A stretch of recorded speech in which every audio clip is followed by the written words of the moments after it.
up a three. Yes! And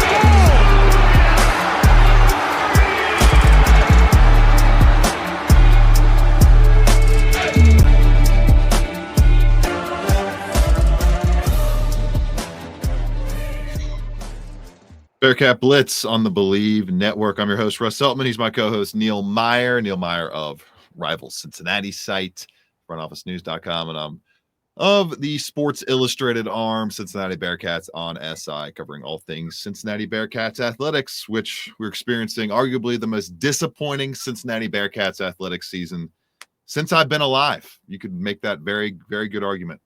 Definitely this century for sure, as UC falls again in conference play. This time, double digits again. The first time they've watched back-to-back conference games by double digits in the past 15 years.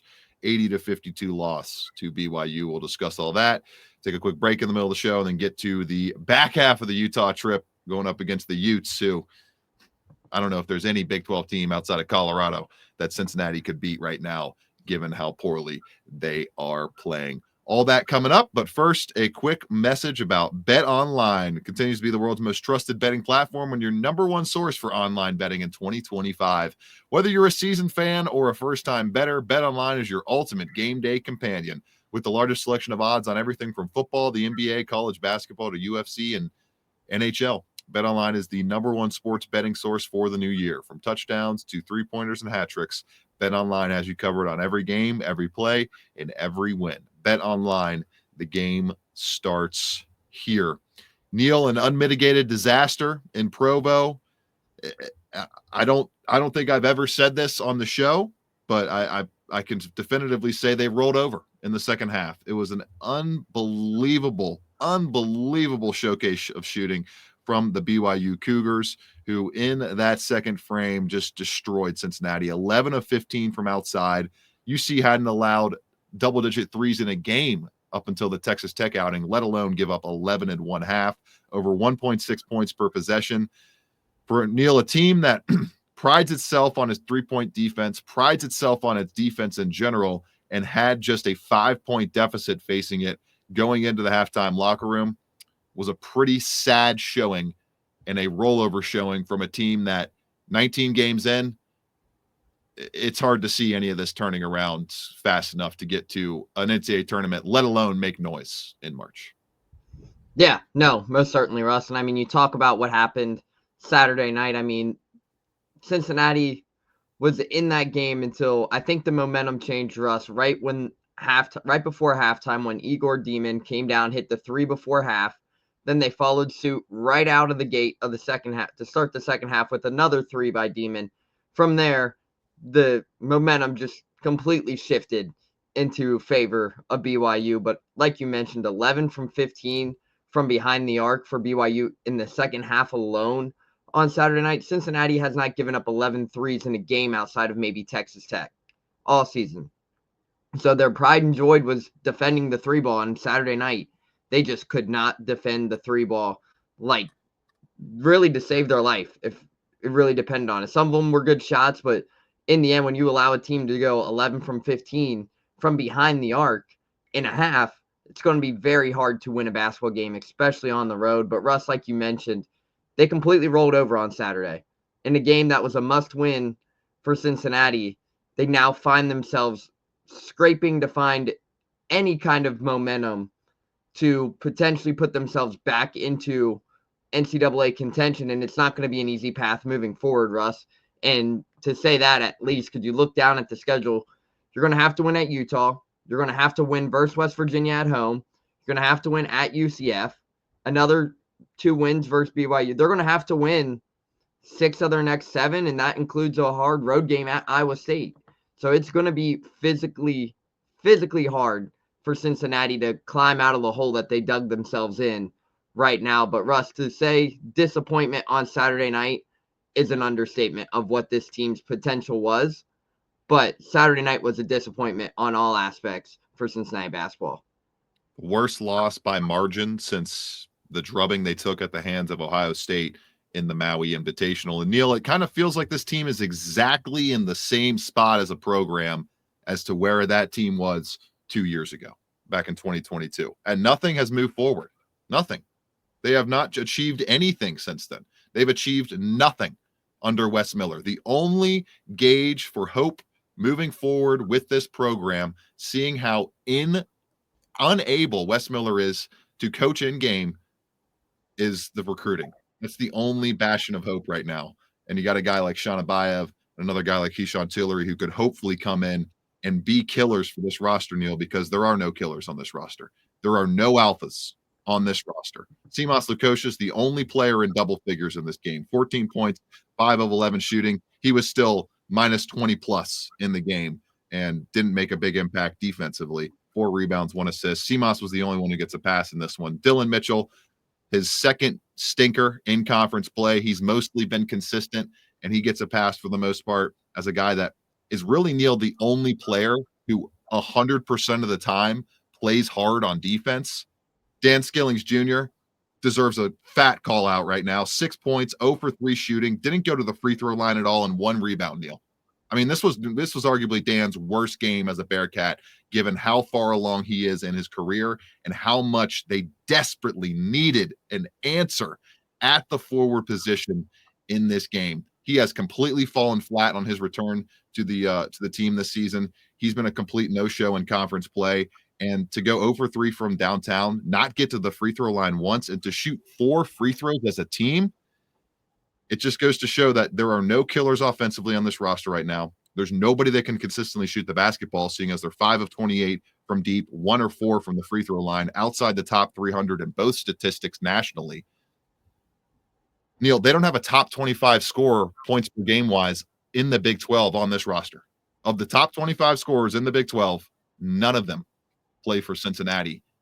And that's a massive problem. It's the biggest problem facing this team, and one that you hope Tillery and Abayev can solve next year.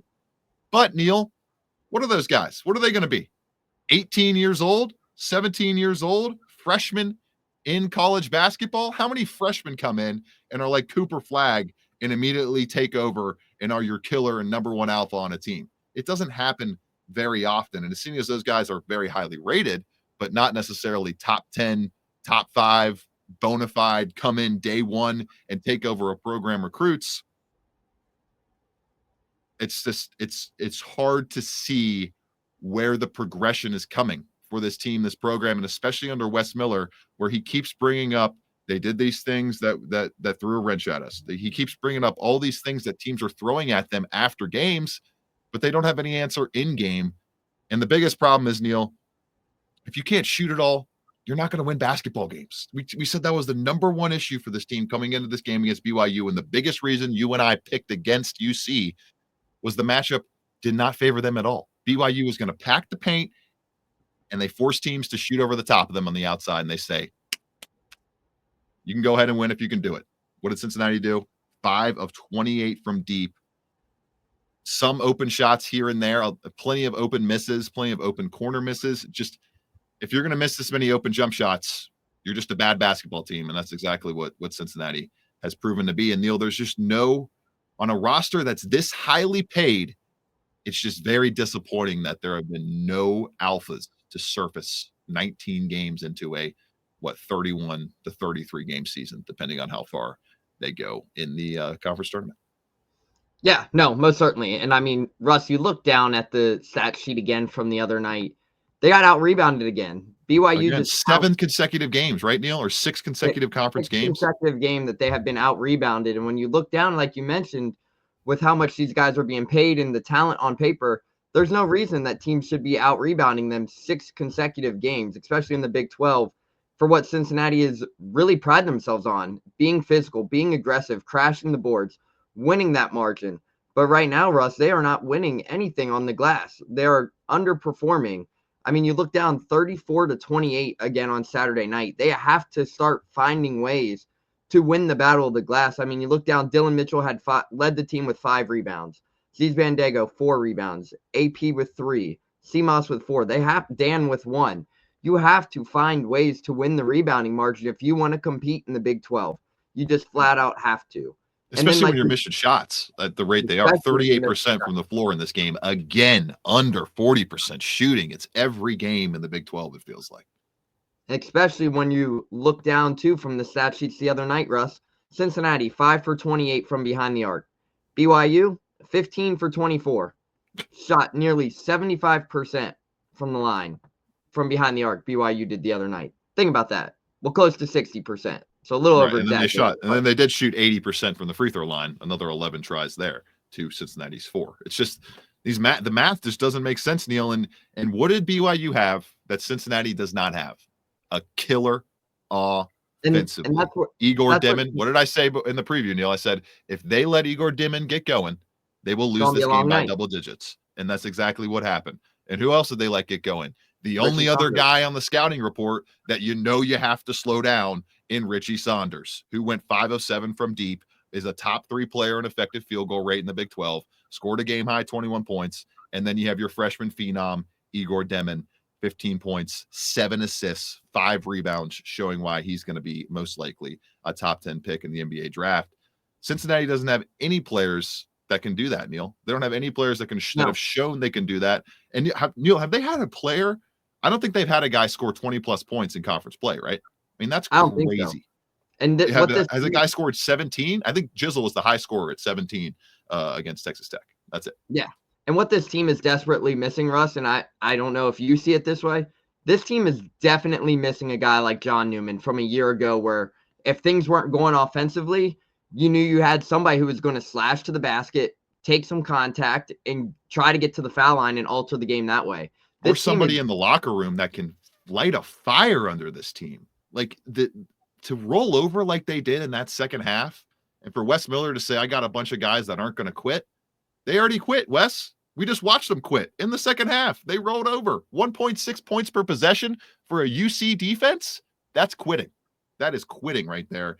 And there is, Neil, like you mentioned, no John Newman-esque character on this team. There is no star that's also the team leader, and it's a massive problem. It is a massive problem because there's a guy like John Newman a couple years ago, Russ. I know last year he was your guy who would step up defensively, could change the game on the defensive side of things, and could take over a game when you needed to in nights where this offense was struggling. Cincinnati has not been able to find that guy who has been able to get downhill and attack and alter a game inside. Because, Russ, you and I saw it firsthand last year where if the offense wasn't going for guys like Simas Lukosius, Jizzle James, Dan Skillings, whoever it might have been last year, John Newman was giving you 15 to 18 a game in those situations. Right now, Cincinnati has not been able to get that from anybody. So it's a desperate time for Cincinnati right now, especially to save this season right now where you're sitting at in conference play, sitting at February 1st right now. And if you would, or January 27th, if you would have asked me, Russ, at the beginning of the season, that Cincinnati would have been 2-6 in conference play right now and 12-7 overall after starting the season 10-1, I think you and I would have been shaking our heads a little bit, saying, what is going on right now? Wouldn't have believed it. I've never felt more wrong about a team. I thought this program had Elite 8 ceiling this season. I really believed. You won't see me believe in preseason anymore. Pre-conference play. No, sir. They have lost that benefit of the doubt moving forward. I don't care if they got the Lord himself reincarnated to come be in the freshman class. Wes Miller's got to prove it on the floor. He has to. He's now 6-32, Neil, correct? 6-32 in quad 1 games. You are what you are as a coach against good teams with that kind of number. You got to prove it to me that you can beat good teams. And they have yet to do that in 4 going into what will be a 5th season where Cincinnati is yet to make an NCAA tournament under Wes Miller. We'll get to the odds of that happening after this break on Bearcat Blitz.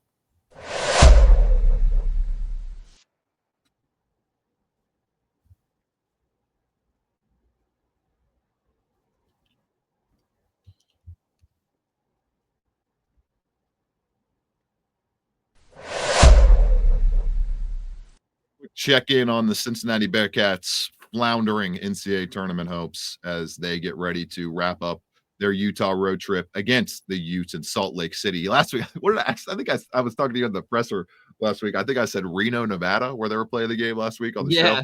Not in Reno, people. Not in Reno. Completely wrong state. Salt Lake City is where they went to after the stay in Provo. 80-52 loss at the hands of BYU. Bad, super bad. any other moniker you want to put around it. It's horrible. And it's leaving Cincinnati, Neil, outside of the bracket matrices top seeds. They are looking at an inclusion on just 6 of bracket matrices 80 overall projections so far, with an average seed of about 10.83. Really, any team that's an at-large is going to be between 10 and an 11 seed on average, just because you're not, a lot of the times you're not giving those seeds to a 12 and higher when you're talking about a power conference at-large team. So it's about as bad as it gets right now. Roughly boils down to a 7.5% chance on bracket matrix to make the tournament, Neil, and on team rankings, which is flawed for sure, but is the only real major projection site that I can find with an actual percentage behind Cincinnati's chances. They have the 12-7 Bearcats with a 5% chance to get an at-large bid and a 1% chance as of right now to win the Big 12 tournament at an 18-13 overall record projection, which if they finished 18-13, just an unmitigated disaster of a season. I don't know how else you could say anything but. And they 18-13, it would feel pretty gross to reward that with a postseason tournament after that, even if they go to the NIT or something like that. Just complete disappointment from this team if they finish 18-13.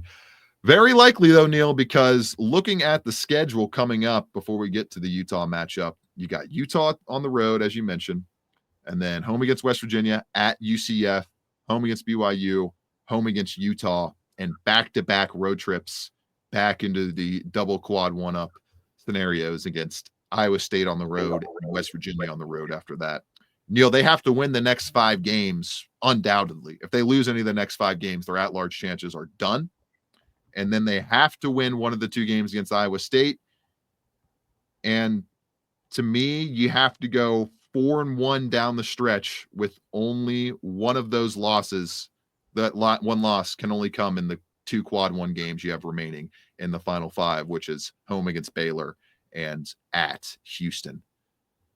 It's just a supremely tall task. It's not something that UC has shown the capability to do ever under Wes Miller. They've never won, Neil, 3 games in a row under Wes Miller, let alone 3 conference games in a row under Wes Miller, let alone 5 conference games in a row and a 4-1 stretch on top of that to close the season.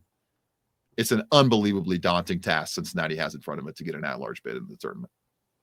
Yeah, no, most certainly. Especially, I mean, you're looking at this stretch right here, Russ. You have Utah at Utah, come back home versus West Virginia, on the road at UCF, BYU and Utah back at Fifth Third Arena. If they're wanting to make an NCAA tournament, Russ, it's simple.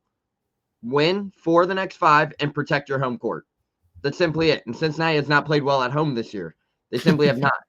So, and then on top of it, like you mentioned, they're going to have to go on the road and take some of these wins. I mean, you look down at Iowa State is not going to be easy. At West Virginia might not even be easy at this rate. At Houston, I mean, Houston is arguably the best team in college basketball right now. And they're going to have to welcome in Baylor, TCU. 2 of those 3 are going to be quad one opportunities at home potentially. So on top of it, it's a daunting task ahead of them for Cincinnati, because if you look at this schedule, Russ, Cincinnati's front half of the schedule outside of the first 4 games were probably their easiest stretch. Colorado, Arizona State, Texas Tech, BYU, and Utah. And what happens? You win versus Colorado, you take care of business versus Arizona State, you fall to Texas Tech, you fall to Utah, or you fall to BYU, and if you potentially fall to Utah, then what happens? This stretch right here of the games 5 to 10 was going to be arguably the part of the schedule where they can make up some of those wins after starting 0-4 versus those tough teams, Kansas, Arizona, Baylor. It's going to be a hard and daunting task for Cincinnati to finish this season out. Maybe the final, where we're sitting 2-8 to 12 games, you're going to have to win at least 10 of them, Russ. Simply. You're going to have to win at least 10 of them. Probably. Maybe 9. You might be able to get away with 9, but yeah.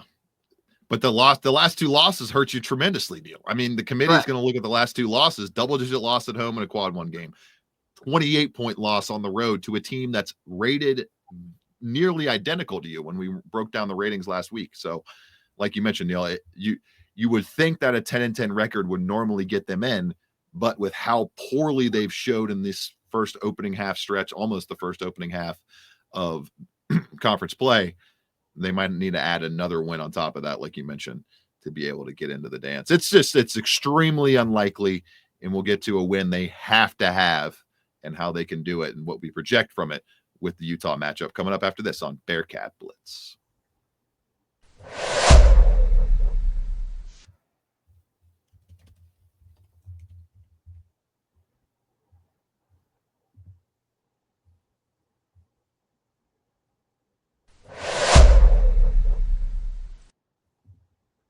Neil, Utah up next for Cincinnati before the Utes come back to face the Bearcats at home on Tuesday, February 11th.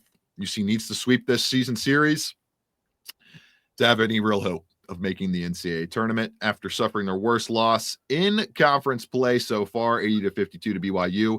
Cincinnati comes into this game 53rd on KenPom, 48th in the net rankings. Utah 89th in KenPom, 78th in the net. And ESPN's matchup predictor gives Cincinnati a 50.8% chance to win this game, a complete toss-up at 10 p.m. Eastern on CBS Sports Network, as Cincinnati, since the 1949-50 season, is 2-1 against the Utes.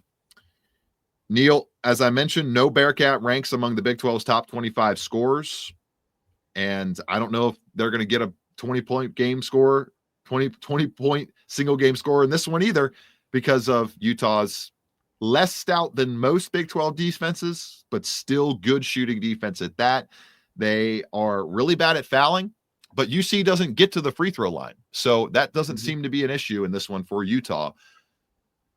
28th in rebounds per game, Utah is, so they hit the glass really hard. They have multiple 6'9+ players in the rotation. Every player in the rotation is 6'4" or taller, and they're allowing 45.4% from two, 31.9% from deep, 2-point mark 33rd best in the nation, and the 3-point mark 128th best in the nation. They defend the three really well. They defend jump shots really well, and they foul a lot. But Cincinnati doesn't get to the free throw line. 14.6 free throw attempts per game this season from Cincinnati. That's bottom 20 nationally, 351st to be exact.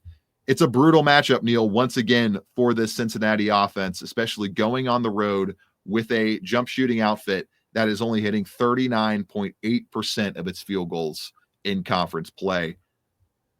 It's going to be a massive struggle to get the 70 points once again for Cincinnati, especially up against a taller and bigger team than they're used to playing in a road environment. Yeah, absolutely, Russ, and especially in an environment on the road where you're coming off a 28-point loss. This is not going to be an easy matchup. And to say the least, it's going to be a matchup that has a lot of animosity, to say the least. Yeah, with you're going up against the Madsen twins, who spent time here at Cincinnati. Gabe was here for a little bit, and then Mason was actually here 1 year under Wes Miller. But overall, this is not an easy matchup, Russ, for Cincinnati. I mean, on top of it, you're going up against two pure shooters in Gabe and Mason Madsen. On top, and then on the interior front, Ezra Osser, Cincinnati is very familiar with from their times in the AAC, and he gave Cincinnati problems multiple times during his time at ECU and from the time in the American. So overall, this is not going to be an easy matchup for Cincinnati. And Russ, if you're asking me right now, I don't like this matchup at all for Cincinnati. In a game where coming into this season, we were like, okay, Utah may be the worst team in the Big 12. Circle it in there. I don't think you can say that right now. I think this Utah team is probably going to come in with some fight and is looking to get a big win and kind of keep their season alive as well. So I don't like this matchup at all, though, for Cincinnati, especially after the outing that happened on Saturday night. Russ, it's not going to be an easy task come Tuesday night. Tuesday night. And if they want to win this game, Russ, prove it. Win the Battle of the Glass. That's what I'm saying. That's all I got to say on that aspect. Win the Battle of the Glass. If you do that, things could be trending in the right direction. But until they win the Battle of the Glass, Russ, it's going to be a long back half of Big 12 play. There's no good matchups for this UC team the way they're playing right now. I'm in full agreement with you, Neil, especially defensively. Like if they treat the ball movement of Utah like they treated the ball movement of BYU in the back half of that game, Neil, It's going to be a Utah long will night. hang 80 on them. That will happen because UC doesn't seem to realize on defense, especially Dan Skillings, that you have to keep your feet attached to the ground. You can't just hop around like a kangaroo when you're trying to switch between defenders. And also, this goes for not just Dan Skillings, but everybody. When you run out on a shooter at the three-point line or anywhere taking a jump shot, if you run out at them, Neil, with your hands down and your eyes wide and just looking at them, it's not going to be called a contested shot. That is not a contest. You have to actually, this is crazy. I know people will think this is breaking news. You have to put your hands up and you have to block the sight of the shooter to the rim. It's amazing. It's amazing that that's what has to happen. What's that saying, Russ? It's usually called hand down, man down. Oh, yeah. Man down. I mean, they can't be down worse right now with this three-point defense and how lackluster and just lack of effort there was on those closeouts in the second half. It was disgusting to watch, given how well they've been able to do that and how much effort and want to they've showed throughout much of the season leading into conference play before that. Just crazy. And defensively, when we're looking at this for Cincinnati, they have to be on their ones and twos with this ball movement. This is one of the best ball moving teams in the entire country, arguably the best one Cincinnati's played yet this season. When you think about Gabe Madsen leading the way with 14.8 points, one of, I think, 5 players averaging at least 2.5 assists in this game, 18.9 assists per game total from the Utah Utes. That's the 6th best mark nationally. They're going to feed it all around the perimeter. They got a lot of guys that can put up triples. And Neil, if Madsen gets hot, they're done. It's similar to Demham from BYU. Madsen's been bad in conference play this so far through 6 or 7 games. He's averaging 9.8 points, just 32.2% effective field goal rate. That's horrific. But a guy like you already mentioned, who's been better in conference play than his non-conference marks, has been forward Ezra Osser, near 7-footer, and a guy that can dominate around the rim. He's got 3 20-point performances, too, in Big 12 plays, coming off a 20-point performance just the other night. So, I mean, Cincinnati's going to have their hands full. I mean, Russ, you look down at him. I mean, I covered him a couple years ago at the AAC tournament where I interviewed him multiple times. This is a guy who could play in the NBA. 6'9", 245. Like, you look down, 26 versus BYU, 21 versus Oklahoma State, 20 versus Baylor. This is a guy who is a problem and can go get a bucket when you need to. So Cincinnati's going to have their hands full with Ezra Osser on Tuesday night. Yeah, there's just too many things matchup-wise that are not going Cincinnati's way. I mentioned Gabe Madsen. If he gets hot, it's a massive problem and something that Cincinnati's, I don't think, going to be able to overcome. Same with the free throw shooting of Utah. Utah shooting just 62.3% from the charity stripe this season, Neil. That's 358 nationally. If they shoot 75% in this game, they get a random good three-throw shooting game. Once again, UC's offense is just so inept at this point that I don't think they're going to be able to overcome it. 301st in three-point percentage UC is, 347th in free throw percentage. They're a terrible shooting team. They've shown to be a terrible shooting team this entire month. It's been a month stretch of this against good teams. They've struggled to shoot all season, dating back to the non-conference slate. When you think about 60 points against Villanova, just 68 points against Xavier. Got a little lucky to win that Xavier game, honestly, with some calls down the stretch. And just they didn't crack 60, or they didn't crack 70 points against Dayton. I know that. They might have gotten right above 65, but the offense is terrible, Neil. It is what it is. And it being what it is, I got Utah winning this game 70-65 to hopefully move to 16-4 on my season prediction record. What do you got for your tally in this one? Yeah, you're going with 70-64. I'm going to go vice versa, and I'm going to see the Bearcats bounce back. That's what I'm going to go with. I'm going to see them bounce back in the win column. I think coming off a 28-point performance, you and I saw it at practice the other day. Wes Miller was fired up, frustrated. You can see it. I'm sure he's going to be the same way, especially after Saturday's performance. I'm going to go with Cincinnati bouncing back in the win column 70-64. All right. There's only so many times you can spam that emotional outburst button. We'll see if it can get spammed one more time to flip the Bearcats' fortunes back in the right direction, although a win against Utah on the road, still got a lot more work to do after that if they're able to get this result done. Neil picking the win. I'm picking the loss and likely a fork stuck in the Bearcat season. If so, we'll see what happens when we reconvene on Thursday. For Neil Meyer, I'm Russ Eltman. This has been Bearcat Blitz presented by Bet Online. This is the second. 15 seconds left. Shot clock off. 4-point game. DeJulius puts up a three.